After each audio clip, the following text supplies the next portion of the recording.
नमस्कार दोस्तों, MPN academy में आप सभी का हार्दिक अभिनंदन है।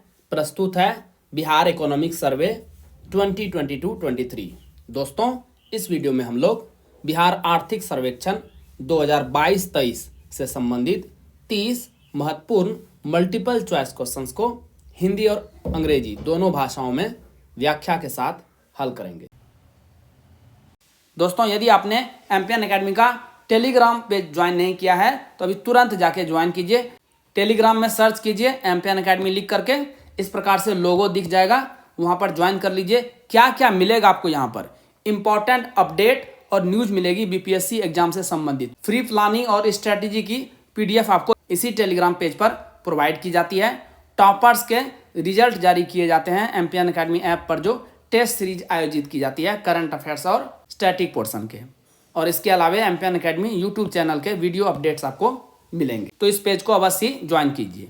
पहला प्रश्न है, वित्त वर्ष 2021-22 में बिहार की सकल राज्य घरेलू उत्पाद यानी जीएसडीपी विकास दर क्या थी?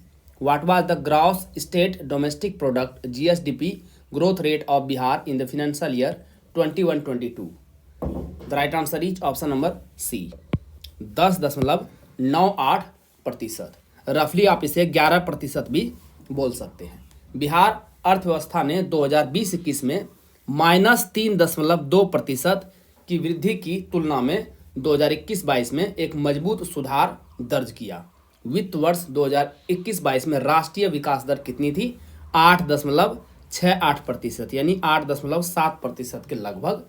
आंध्र प्रदेश 11.43% और राजस्थान 11.04% के बाद बिहार की अर्थव्यवस्था की विकास दर तीसरी सबसे अधिक थी। आपके मन में सवाल उठ रहा होगा कि सर, ये बिहार इकोनॉमिक सर्वे 2022-23 है तो 2021-22 का प्रश्न क्यों देखने को मिल रहा है? दोस्तों, 2022-23 का जो वित्तीय वर्ष है वो 31 मार्च 2023 को समाप्त होगा, जो कि अभी डेट तो आया नहीं है और इसका डेटा आने में समय लगता है। इसीलिए ये एक साल पुराना डेटा आपको मैक्सिमम मिलेगा।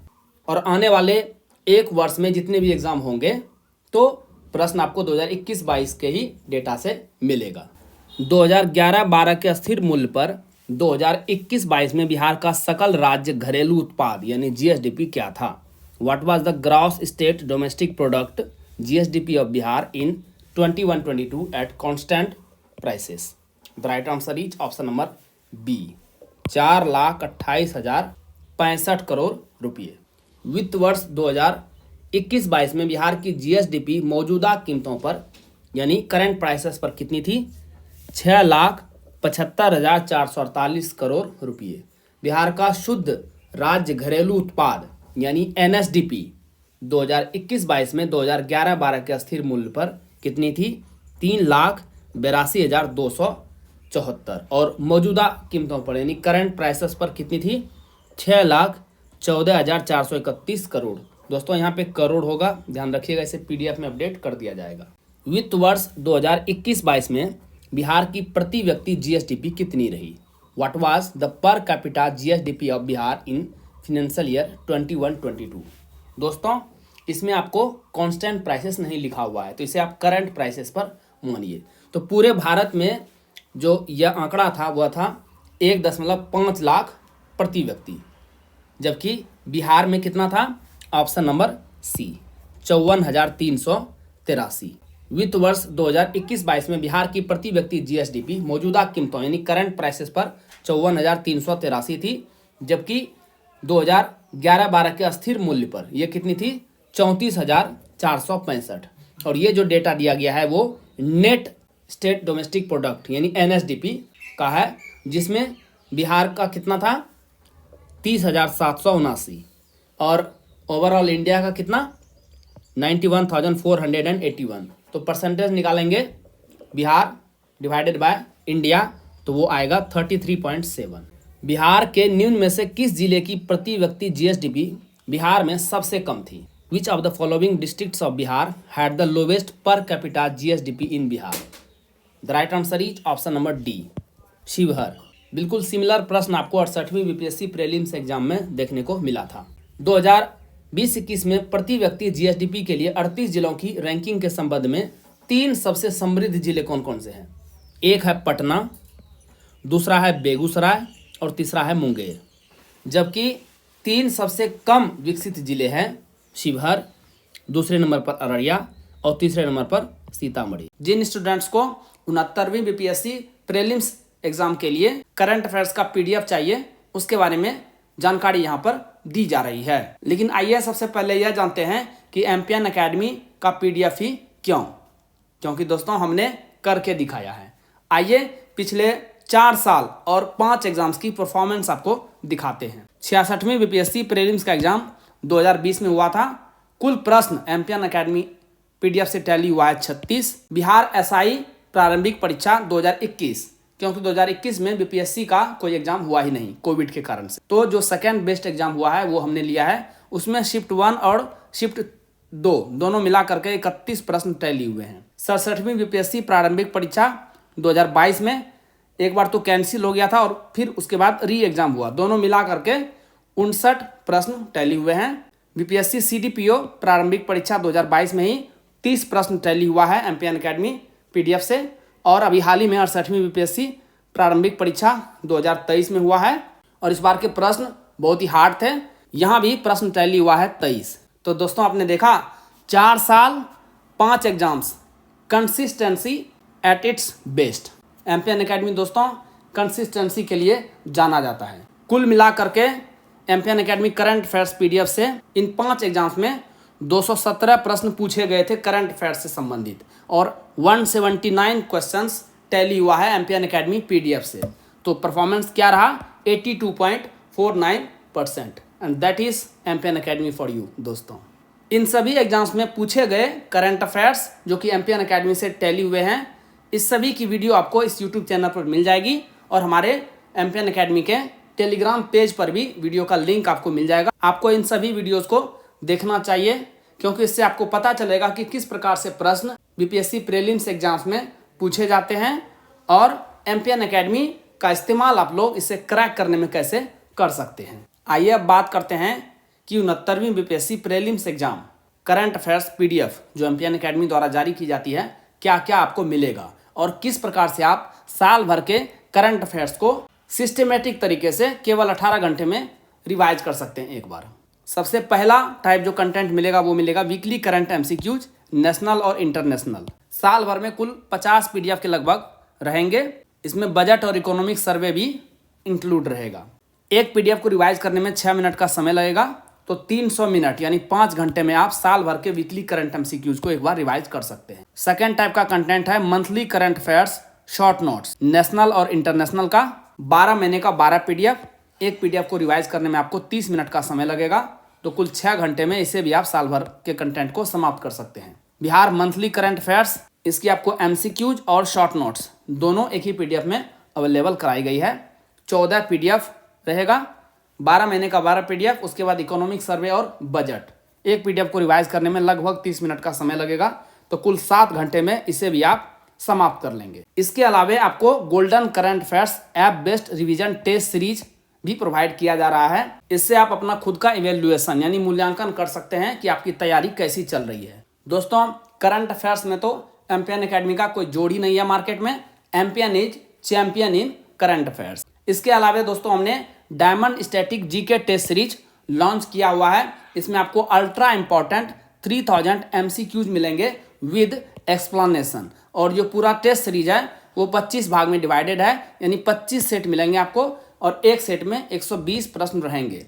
हिस्ट्री से 30 प्रश्न, साइंस से 30 प्रश्न एक सेट में, बिहार से 20 प्रश्न, इकोनॉमी से 10 प्रश्न, पॉलिटी से 10 प्रश्न, ज्योग्राफी से 10 प्रश्न और मैथ और रीजनिंग के भी 10 प्रश्न आपको मिलेंगे। मैथ और रीजनिंग को छोड़ करके आपको सभी का एक्सप्लेनेशन मिल जाएगा। और पिछले साल की परफॉर्मेंस इसमें भी शानदार रही है। 25 सेट हैं दोस्तों और 24 प्रश्न टैली हुआ है, यानी हर एक टेस्ट से लगभग एक प्रश्न टैली हुआ है। और एक टेस्ट को सॉल्व करने के लिए आपको 90 मिनट्स का समय दिया जाता है। आप टेस्ट को सॉल्व कीजिए और रिजल्ट तुरंत आप चेक कर सकते हैं कि आपका कितना मार्क्स आया है। दोस्तों ये पीडीएफ और टेस्ट सीरीज आपको मिलेगा कैसे? यदि आपने एमपीएन एकेडमी ऐप डाउनलोड नहीं किया है, टाइप कीजिए एमपीएन एकेडमी और इस प्रकार से एमपीएन एकेडमी का ऐप है उसे इंस्टॉल कीजिए। ओटीपी के साथ आप लॉगिन कर लेंगे। उसके बाद स्टोर सेक्शन में वहाँ पे चले जाइए, आपको कोर्सेस मिल जाएंगे। 69वीं BPSC current affairs PDF course और diamond static GK test series, 2 प्रकार के कोर्सेस मिलेंगे अलग अलग हिंदी और इंग्लिश लैंग्वेज में। आप जिस लैंग्वेज में ऑप्ट करना चाहते हैं उसे सेलेक्ट कीजिए। वहाँ पर पेमेंट का लिंक आपको मिल जाएगा। बहुत ही मामूली शुल्क पर ये सभी कंटेंट आपको प्रोवाइड किया जा रहा है। कोर्स के कंटेंट सेक्शन में सभी स्टडी मटेरियल और टेस्ट सीरीज आपको प्रोवाइड करा दी जाएगी। वित्त वर्ष 2021-22 में बिहार जीएसडीपी में प्राथमिक क्षेत्र यानी प्राइमरी सेक्टर की हिस्सेदारी कितनी थी? What was the share of primary sector in Bihar GSDP in the financial year 21-22? The right answer is option number B, 21.2%। Bihar के सकल राज्य मूल्य वर्धित यानी GSVA gross state value added में प्राथमिक क्षेत्र यानी प्राइमरी सेक्टर का हिस्सा 21.2%, द्वितीयक क्षेत्र यानी सेकेंडरी सेक्टर का हिस्सा था 18.1% और तृतीयक यानी टर्सरी सेक्टर का हिस्सा था 60.7%। और ये 2017-18 का फिगर है, तो आप देख सकते हैं कि 5 सालों में कितना परिवर्तन हुआ है। 2011-12 के अस्थिर मूल्य पर वित्त वर्ष 2021-22 में बिहार के तृतीयक क्षेत्र यानी टर्सरी सेक्टर की विकास दर क्या थी? What was the growth rate of tertiary sector of Bihar in financial year 21-22 at constant prices? The right answer is option number D, 13.3%। 2021-22 के दौरान निरंतर मूल्य पर बिहार में क्षेत्रीय विकास की दर कितनी थी? 9.6% थी प्राइमरी सेक्टर की विकास दर। सेकेंडरी सेक्टर की विकास दर थी 3.8% और टर्सरी सेक्टर की विकास दर थी 13.3%। आप इंडिया से कंपेयर कीजिए तो प्राइमरी सेक्टर की विकास दर थी 4.1%, देखिए डबल से भी ज़्यादा है। सेकेंडरी सेक्टर की विकास दर थी 10.2% और बिहार यहीं पर पिछड़ गया, काफ़ी कम। और टर्सरी सेक्टर में इंडिया की विकास दर थी 8.4, बिहार इससे काफ़ी ज़्यादा है।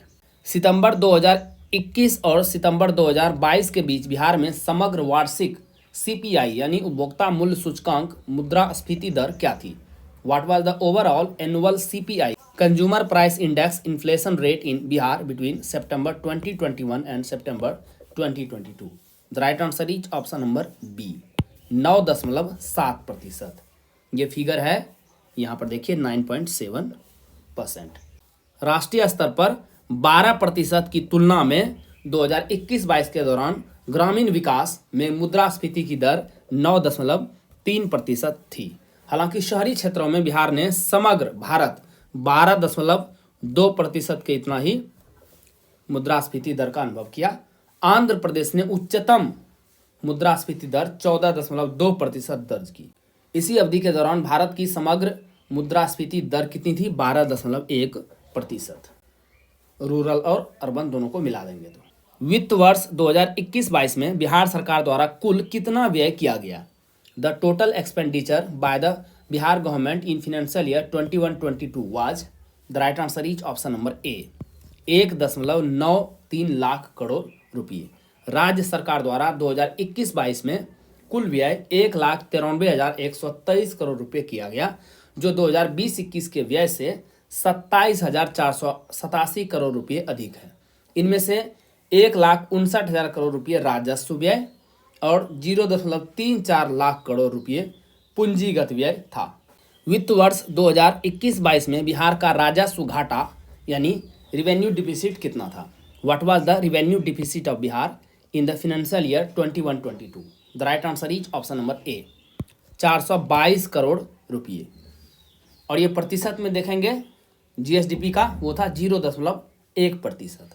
राजस्व खाते में प्राप्तियां 23.9% बढ़कर 1,58,797 करोड़ रुपये हो गई, जबकि इसी खाते में व्यय 14.1% बढ़कर 1,59,220 करोड़ रुपये हो गया। इसका नतीजा क्या हुआ? राज्य सरकार 2020-21 में 11,325 करोड़ रुपये से 2021-22 में सिर्फ 422 करोड़ रुपये के राजस्व घाटे को ला सकी। और कितना रिडक्शन हो गया? 96.3% घट गया राजस्व घाटा। इसके अलावा राज्य सरकार ने बढ़े हुए पूंजीगत व्यय पर ध्यान देना जारी रखा, जो 29.4% बढ़कर 33,903 करोड़ रुपये हो गया। तो देखिए, कोविड से पहले बिहार रिवेन्यू सरप्लस स्टेट था और 2022-23 में भी ये रिवेन्यू सरप्लस स्टेट बन जाएगा, माइनस में चली जाएगी रिवेन्यू डिफिसिट। वित्त वर्ष 2021-22 में बिहार का सकल राजकोषीय घाटा कितना रहा? What was the gross fiscal deficit of Bihar in the financial year 21-22? The right answer is option number B, 3.8%। सकल राजकोषीय घाटा जीएसडीपी के प्रतिशत के रूप में 2020-21 में 4.8% कितना था? 29,827 करोड़ रुपये से घटकर 2021-22 में 3.8% अमाउंट में देखेंगे 25,551 करोड़ रुपये हो गया। जहां तक कर्ज की स्थिति की बात है तो 2021-22 के अंत में राज्य सरकार की कुल देनदारी कितना था? 2.57 लाख करोड़ रुपये। और इसे आप प्रति व्यक्ति देखेंगे बिहार में 12 करोड़ के लगभग 2011 के सेंसस के अनुसार, तो लगभग आपको आ जाएगा 20 से 25,000 के बीच में आएगा वो प्रति व्यक्ति। जबकि ओवरऑल इंडिया का आप देखेंगे तो वो है 1.25 लाख रुपये के लगभग। तो इस मामले में देखेंगे तो बिहार का जो कर्ज है वो बहुत ज़्यादा नहीं है, मैनेजेबल है। कितना प्रतिशत है जीएसडीपी का? 38.1%। निम्नलिखित में से किस में बिहार सरकार द्वारा व्यय का हिस्सा उच्चतम है? In which of the following heads the share of expenditure by the government of Bihar is the highest? The right answer is option number C, सामाजिक सेवाएं, सोशल सर्विसेज। 2020-21 को छोड़कर सामाजिक सेवाओं पर खर्च का हिस्सा 2017-18 में 35.5% से बढ़कर 2021-22 में कितना हो गया? 39.4%। सेकेंड पोजीशन पे रहा है जनरल सर्विसेज। वित्त वर्ष 2021-22 के दौरान बिहार में कुल खाद्यान्न उत्पादन कितना रहा? What was the total food grain output in Bihar during financial year 21-22? The right answer is option number D, 184.9 lakh tonne. पिछले 5 वर्षों 2017-18 से 2021-22 के दौरान लगभग 5% की वार्षिक औसत वृद्धि दर के साथ कृषि क्षेत्र वर्तमान में बिहार में ग्रॉस स्टेट वैल्यू एडेड जीएसवीए का लगभग 20% प्रदान करता है। 2020-21 में शुद्ध बोया गया यानी सोन एरिया कितना था? क्षेत्रफल 50.5 लाख हेक्टेयर और प्रतिशत में देखेंगे तो वो कितना था? 53.9%। 2021-22 के दौरान जीएसवीए में जलीय कृषि, मत्स्य पालन और पशुधन का संयुक्त योगदान कितना था? 8.4%। प्रमाणित बीज उत्पादन कार्यक्रम जो 2022-23 में शुरू हुआ, किसानों को दलहन और तिलहन के बीज उत्पादन के लिए कितने रुपये प्रति क्विंटल का प्रोत्साहन प्रदान करता है? The certified seeds production program which began in 2022-23 offers farmers an incentive of how much per quintal for producing seeds for pulses and oil seeds? The right answer is option number A, 5,000 रुपये प्रति quintal. Bihar में 1,42,00,000 रुपये की लागत से मक्का और धान के हाइब्रिड यानी संकर बीजों की आनुवांशिक पहचान के लिए डीएनए फिंगरप्रिंटिंग का उपयोग कर एक कार्यक्रम शुरू किया गया है। 2020-21 में सिंचाई विकास की कुल लागत थी 2,670 करोड़ रुपये के लगभग। और एग्रीकल्चर सेक्टर में आप परसेंटेज वाइज शेयर देख सकते हैं, जिसमें से क्रॉप की जो हिस्सेदारी थी 10.9 अनाज की, लाइव स्टॉक यानी पशुधन कितना 6.9% और सर्वाधिक जो हिस्सेदारी थी जीएसबीए में वो थी एग्रीकल्चर, फॉरेस्ट्री एंड फिशिंग की 21.3%। 2020-21 में निम्नलिखित में से किस जिले का प्रतिशत में शुद्ध बोए गए क्षेत्र का उच्चतम हिस्सा था? In 20-21 which of the following district had the highest share of net sown area in percentage? The right answer is option number C, Bhojpur, जिसका डिस्ट्रिक्ट हेडक्वार्टर है आरा। शुद्ध बोए गए क्षेत्र के उच्चतम हिस्से वाला जिला भोजपुर कितना? 81.6% भूमि पर यहाँ पर फसल उगाई गई। इसके बाद सेकेंड स्थान पर रहा बक्सर 80.5% के साथ और सीवान रहा है तीसरे स्थान पर। गया, जमुई और सीतामढ़ी जिलों ने मिलकर बिहार के कुल क्षेत्रफल का लगभग 35.5% अस्थायी चारागाहों और चराई भूमि के तहत गठित किया। शिवहर में फसल घनत्व सबसे अधिक 1.9 और पूर्णिया में सबसे कम 1.02 था। क्रॉप पैटर्न की बात करेंगे तो 2021-22 में फूड ग्रेन सर्वाधिक 94.2% और सबसे कम देखेंगे तो यह है फाइबर क्रॉप्स मात्र 0.8%। 2019-20 से 2021-22 के दौरान बिहार में गेहूं उत्पादन की वृद्धि दर कितनी रही? During 2019-20 to 21-22, what was the growth rate of wheat production in Bihar? The right answer is option number D, 11.1%। 2019-20 से 2021-22 के दौरान गेहूं और धान का उत्पादन सराहनीय रहा है बिहार में, जिसमें क्रमशः गेहूं का कितना रहा है 11.1% और धान का उत्पादन बढ़ा है 5.4%। 2021-22 में गेहूं और धान की उत्पादकता 3078 किलोग्राम प्रति हेक्टेयर, धान की कितनी रही है 2496 किलोग्राम प्रति हेक्टेयर रही। इसी अवधि के दौरान मक्का की उत्पादकता 5193 किलोग्राम प्रति हेक्टेयर से बढ़कर 5236 किलोग्राम प्रति हेक्टेयर हो गई है। अब आते हैं प्रमुख फसलों में जो अग्रणी जिला है वो कौन कौन से हैं। स्टार्ट करते हैं धान से। बिहार में धान के फसल उत्पादन में सबसे अग्रणी जिला कौन सा है? Which is the leading district in paddy crop production in Bihar? The right answer is option number C, Rohtas. धान की फसल में अग्रणी जिले कौन कौन से हैं? रोहतास है नंबर 1 पर 9.9 लाख टन, ये 2021-22 का आंकड़ा है। सेकेंड पोजीशन पे रहा है औरंगाबाद, थर्ड पोजीशन पे रहा है कैमूर। और यदि आप इन तीनों जिलों को मिला दें तो बिहार में 2021-22 में कुल धान उत्पादन का कितना हिस्सा रहा है तीनों जिले मिला करके? 28.5% इन 3 जिलों में ही हुआ है। उत्पादकता देखेंगे, प्रोडक्टिविटी में प्रमुख जिले में रोहतास नंबर 1 पे है 4396 किलोग्राम प्रति हेक्टेयर। सेकेंड पोजीशन पे रहा है औरंगाबाद और तीसरे स्थान पे आ गया है अरवल। निम्नलिखित में से कौन गेहूं उत्पादकता के मामले में शीर्ष 3 सबसे अग्रणी जिलों में से नहीं है?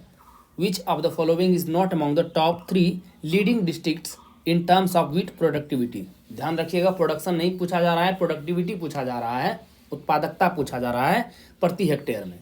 तो इसका सही जवाब हो जाएगा ऑप्शन नंबर ए, रोहतास नहीं है टॉप 3 में। 2021-22 में उत्पादकता की दृष्टि से देखेंगे तो पश्चिम चंपारण रहा है नंबर 1 पे 4904 किलोग्राम प्रति हेक्टेयर। दूसरे स्थान पे रहा है खगड़िया और तीसरे स्थान पे रहा है बेगूसराय। जबकि उत्पादन में देखेंगे तो नंबर 1 पे रहा है रोहतास, सेकेंड स्थान पे रहा है कैमूर और तीसरे स्थान पे रहा है पश्चिम चंपारण। और तीनों जिलों को मिला देंगे तो कुल धान का उत्पादन जो हुआ है 21% इन्हीं 3 जिलों में हुआ है। बिहार में मक्का उत्पादन में सबसे अग्रणी जिला कौन सा है? Which is the leading district in maize production in Bihar? The right answer is option number B, Katihar. 2021-22 में उत्पादन स्तर के अनुसार मक्का मुख्य रूप से कटिहार कितना lakh tonne? 6.5 lakh tonne. Second position पर रहा है पूर्णिया और तीसरे स्थान पर रहा है खगड़िया। मक्का के लिए उच्चतम उत्पादकता देखेंगे, प्रोडक्टिविटी देखेंगे तो अररिया है नंबर 1 पे 8361 किलोग्राम प्रति हेक्टेयर। इसके बाद सेकंड पोजीशन पर रहा है पूर्णिया और तीसरे स्थान पर रहा है कटिहार। निम्नलिखित में से कौन दलहन उत्पादन के मामले में शीर्ष 3 सबसे अग्रणी जिलों में नहीं है? Which of the following is not among the top 3 leading districts in terms of pulse production? The right answer is option number C, Jahanabad नहीं है। 2021-22 में दलहन उत्पादन के लिए अग्रणी जिले कौन कौन से हैं? नंबर 1 पे है पटना 0.58 लाख टन। इसके बाद सेकंड पोजीशन पे है औरंगाबाद 0.3 लाख टन और तीसरे स्थान पे है नालंदा 0.21 लाख टन, जो बिहार में कुल दाल उत्पादन का लगभग 27.8% है। इन तीनों जिलों को मिला देंगे तो उच्चतम उत्पादकता में देखेंगे यानी प्रोडक्टिविटी में देखेंगे तो जहानाबाद आ जाएगा टॉप पर 1306 किलोग्राम प्रति हेक्टेयर। सेकेंड पोजीशन पर है वैशाली और तीसरे स्थान पर है भोजपुर। निम्नलिखित में से कौन बिहार में गन्ना उत्पादन में सबसे अग्रणी जिला है? Which of the following is the leading district in sugar cane production in Bihar? The right answer is option number D, पश्चिमी चंपारण, वेस्ट चंपारण। 2021-22 में राज्य में कुल गन्ना उत्पादन में अकेले पश्चिम चंपारण का हिस्सा कितना था? 56.98%। और लाख टन में देखेंगे तो 68.24 लाख टन। तो पश्चिम चंपारण नंबर 1 पे है। अन्य मुख्य गन्ना उत्पादक जिले कौन कौन से हैं? पूर्वी चंपारण, गोपालगंज और मुजफ्फरपुर। निम्नलिखित में से कौन बिहार में आम उत्पादन में सबसे अग्रणी जिला है? Which of the following is the leading district in mango production in Bihar? The right answer is option number ए, दरभंगा। शीर्ष 3 आम उत्पादक जिले कौन कौन से हैं? नंबर 1 पे है दरभंगा, 1.46 लाख टन। पूर्वी चंपारण है दूसरे स्थान पे और मुजफ्फरपुर है तीसरे स्थान पे। हालांकि आम उत्पादन में देखेंगे तो ब्रांडिंग के हिसाब से भागलपुर है नंबर 1 पर। यहाँ के आम को जीआई टैग भी मिल चुका है। कौन से आम को जीआई टैग मिला है बिहार में? आप कमेंट सेक्शन में लिख के बताइए। 2021-22 में राज्य में कुल आम उत्पादन का यही 3 जिला दरभंगा, मुजफ्फरपुर और पूर्वी चंपारण 25% हिस्सा था। आम का सर्वाधिक रकबा देखेंगे क्षेत्र में तो वो भी दरभंगा ही है, 0.13 लाख हेक्टेयर। बिहार में केला उत्पादन में सबसे अग्रणी जिला निम्न में से कौन सा है? Which of the following is the leading district in banana production in Bihar? The right answer is option number B, Madhubani है नंबर 1 पे।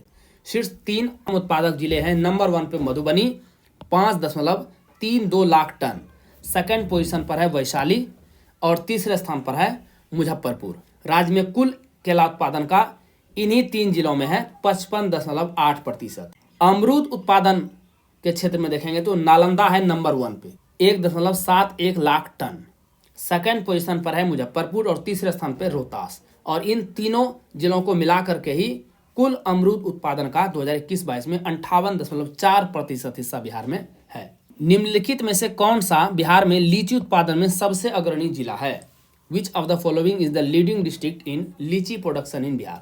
The right answer is option number D, बहुत आसान प्रश्न, मुजफ्फरपुर इसका सही जवाब होगा। राज्य में लीची के उत्पादन क्षेत्र और उत्पादन दोनों के लिए अग्रणी जिला मुजफ्फरपुर है। उत्पादन यहाँ हुआ है 1.48 लाख टन और राज्य के कुल लीची उत्पादन का 48% हिस्सा तो मुजफ्फरपुर से ही आता है। आप कमेंट बॉक्स में लिखिए कि बिहार के किस लीची ब्रांड को जीआई टैग मिला है। तीसरा कृषि रोड मैप जो कि 2017 से 2022 तक चला था, राज्य में फलों के उत्पादन को प्रोत्साहन करने के लिए आम, लीची और अमरूद के नए उच्च घनत्व वाले बागों को विकसित करने के महत्व को दोहराता है। और चौथा कृषि मैप जो कि 2023 से स्टार्ट होगा, इस पर काम चल रहा है। बिहार में मछली उत्पादन के मामले में निम्नलिखित में से कौन सा जिला सबसे अग्रणी है? Which of the following is the leading district in terms of fish production in Bihar? The right answer is option number ए, यहाँ भी मधुबनी है नंबर 1 पे। 2021-22 में मछली उत्पादन के मामले में शीर्ष 3 जिले हैं। मधुबनी 0.81 लाख टन, दूसरे स्थान पे है दरभंगा और तीसरे स्थान पे है पूर्वी चंपारण, जिसका राज्य में कुल मछली उत्पादन का हिस्सा है तीनों जिलों को मिलाकर के 29.8%। मछली बीज के वितरण के मामले में देखेंगे तो 2021-22 के दौरान शीर्ष 3 जिले रहे हैं। मुजफ्फरपुर नंबर 1 पे, सेकंड स्थान पर मधुबनी और तीसरे स्थान पर बांका। वित्त वर्ष 2022-23 में स्टार्टअप को प्रोत्साहित करने के लिए बिहार सरकार द्वारा 12 जनवरी 2023 तक कितना पैसा खर्च किया गया? Till January 12, 2023 how much money was spent by Bihar government to encourage startups in financial year 22-23? The right answer is option number A, 4.01 crore रुपये। स्टार्टअप्स के 273 आवेदन फंडिंग के योग्य पाए गए। इनमें से श्रेणी 1 और श्रेणी बी के 76 आवेदनों को सीड फंडिंग के लिए विशेषज्ञ पैनल ने मंजूरी दी है। राज्य सरकार ने 52 स्टार्टअप्स में से श्रेणी ए के लिए 10 लाख रुपये और श्रेणी बी के लिए 4 लाख रुपये की दर से वित्त पोषित करने के लिए 2.74 करोड़ रुपये खर्च किए। इसके अलावा बिहार स्टार्टअप नीति 2017 के तहत 27 स्टार्टअप को वित्त वर्ष 2022-23 में सीड फंड के रूप में 1.27 करोड़ रुपए की दूसरी किस्त प्राप्त हुई। दोनों को जोड़ देंगे तो ये फिगर आ जाएगा। ध्यान में रखिएगा, बिहार स्टार्टअप पॉलिसी 2022 में लॉन्च हुई है और उस समय उद्योग मंत्री थे शाहनवाज हुसैन। बिहार में 2019-22 से 2021-22 के दौरान जारी किए गए सर्वाधिक पासपोर्ट की सूची में किस जिले ने शीर्ष स्थान प्राप्त किया है? Which district has topped the list of most passport issued during 2019-20 to 21-22 in Bihar? The right answer is option number B. Siwan रहा है नंबर 1 पर, 39,559 पासपोर्ट यहाँ से जारी किए गए। इसके बाद दूसरे स्थान पर रहा है गोपालगंज, उसके बाद फिर पटना और चौथे स्थान पर है पूर्वी चंपारण। इसी अवधि के दौरान बिहार में कुल 3,09,112 पासपोर्ट जारी किए गए हैं। 2019 में अखिल भारतीय उच्च सड़क घनत्व सूची में बिहार का स्थान क्या था? What was the rank of Bihar in all India higher road density list in 2019? The right answer is option number A. तीसरे स्थान पे है बिहार। बिहार में प्रति 1000 वर्ग किलोमीटर भौगोलिक क्षेत्र में कुल सड़क घनत्व रहा है 3,166.9 किलोमीटर। पूरे भारत में ये तीसरे स्थान पे है। नंबर 1 पर है केरल 6,690.3 किलोमीटर और सेकेंड पोजीशन पर है पश्चिम बंगाल। ओवरऑल इंडिया का देखेंगे तो वो फिगर रहा है 1,652.3 किलोमीटर प्रति 1000 वर्ग किलोमीटर भौगोलिक क्षेत्र में। वित्त वर्ष 2019-20 में बिहार में औद्योगिक क्षेत्र के जीवीओ यानी सकल मूल्य उत्पादन में जीवीए यानी सकल मूल्य वर्धित का अनुपात क्या है? What is the ratio of GVA gross value added to GVO gross value output of industrial sector in Bihar in the financial year 2019-20? The right answer is option number A 9.4%। जबकि हिमाचल प्रदेश 27.7% के साथ राज्य की सूची में सबसे टॉप पर है। राज्यवार तुलना से पता चला है कि बिहार ने देश के कुल जीवीए का मात्र 0.5% योगदान दिया है। भारत में 4 राज्यों को देखेंगे, गुजरात, महाराष्ट्र, ओडिशा और तमिलनाडु। इसने भारत की कुल अचल संपत्ति का 94.4% नियंत्रित किया। देश के कुल अस्थिर पूंजी निर्माण में बिहार का हिस्सा रहा है मात्र 0.4%। जबकि 2019-20 में देश की कुल कार्यशील पूंजी में बिहार की हिस्सेदारी रही है 0.6%। वित्त वर्ष 2021-22 के दौरान बिहार में कुल चीनी उत्पादन कितना था? What was the total sugar production in Bihar during the financial year 21-22? The right answer is option number B 45.6 lakh quintal. और रिकवरी दर कितनी रही थी? 9.6%। बिहार में 2 सबसे महत्वपूर्ण कृषि आधारित उद्योग हैं, ध्यान रखिएगा, चीनी और डेयरी क्षेत्र। बिहार में 2021-22 में 2.41 लाख हेक्टेयर सकल फसल क्षेत्र में गन्ने की खेती की जाती है। 2021-22 में बिहार की 9 चालू चीनी मिलों में गन्ने की पेराई की मात्रा 460 लाख क्विंटल से बढ़कर 473 लाख क्विंटल हो गई है।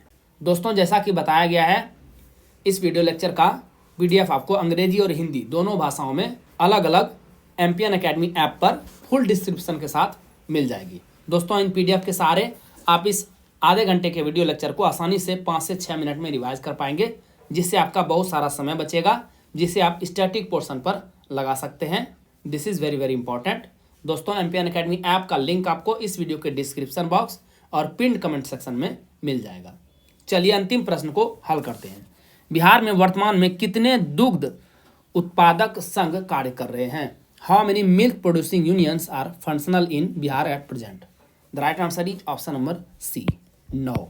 पिछले कुछ वर्षों में संघों और परियोजनाओं के गठन के माध्यम से बिहार राज्य दुग्ध सहकारी संघ लिमिटेड यानी कॉम्फेड ने बिहार और झारखंड के विभिन्न जिलों में दुग्ध उत्पादकों का एक नेटवर्क स्थापित किया है। वर्तमान में बिहार में 9 और झारखंड में 3 संघ कार्य कर रहे हैं। तो कॉम्फेड के अंदर कितने आ गए? कुल 12 संघ। दैनिक दुग्ध संग्रह आंकड़े 2017-18 में 1627,000 किलोग्राम से 2021-22 में 1228,000 किलोग्राम तक गिरावट का संकेत दे रहे हैं। यानी मिल्क प्रोडक्शन है बिहार में घटा है। पिछले 5 वर्षों में देखेंगे तो 2018-19 में सर्वाधिक थी 1931,000 किलोग्राम प्रतिदिन। अभी वर्तमान में फिगर 2021-22 में कितना हो गया है? 1228,000 किलोग्राम प्रतिदिन का। दोस्तों, इसी के साथ बिहार करंट अफेयर्स के इस विशेष संस्करण को समाप्त करने की आपसे इजाजत चाहूँगा। वीडियो देखने के लिए बहुत बहुत धन्यवाद। Thank you very much. All the best for your exam preparation.